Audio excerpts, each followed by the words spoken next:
အားလုံးပဲမင်္ဂလာပါဒီနေ့ကတော့ video editing စလေ့လာတာ၄ရက်မြောက်တဲ့နေ့ပဲဗျday 4မှာကျွန်တော်တို့ဗာလေ့လာရမလဲဆိုတော့ဒီ video အနည်းနဲ့အမြန်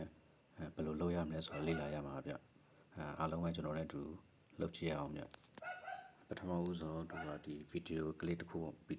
ပေါ်မှာ select မှတ်လိုက်ပဲပေါ့ဗျာ select မှတ်ပြီးဆိုတော့ဒီမှာဒီအောက်မှာ space ဆိုရရရှိတယ်ဗျ space ကိုနှိပ်ပြီးမှကျွန်တော် normal ထဲပြန်ဝင်ရမှာဗျ normal ထဲဝင်ပြီးဆိုတော့သူ original video ကကျွန်တော်တို့တစ်စမှာပဲထားပေးရပါတော့ဟုတ်ကဲ့ကျွန်တော်တို့ဒီ original video အရင်ဖွင့်ကြည့်ရအောင်ဗျ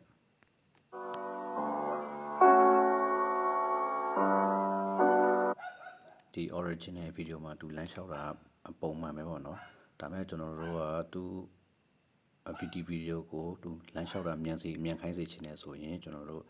ဒီအပေါ်မှာစရီတိုးလို့ရရဗျဒီမှာထားပါတော့နှစ်စပေါ့နော်နှစ်စမှာကျွန်တော်ထားမှကျွန်တော်တို့ဒီ video ကိုစမ်းကြည့်အောင်ဗျဘယ်လိုလာမလဲဆိုတာ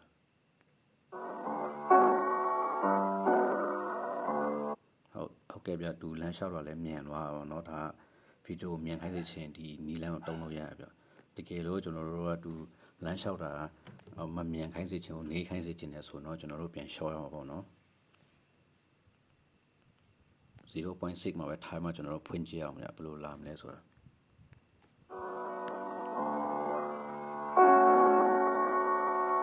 ဟုတ်ကဲ့အခုဆိုရင်ဒီလူလမ်းလျှောက်တာနေရွာပြီပေါ့နော်ဒီ day 4ရဲ့အဓိကကျွန်တော်လေ့လာရတာသူဗီဒီယိုအနည်းနဲ့အမြန်ပေါ့နော်ကိုစိတ်ကြိုက်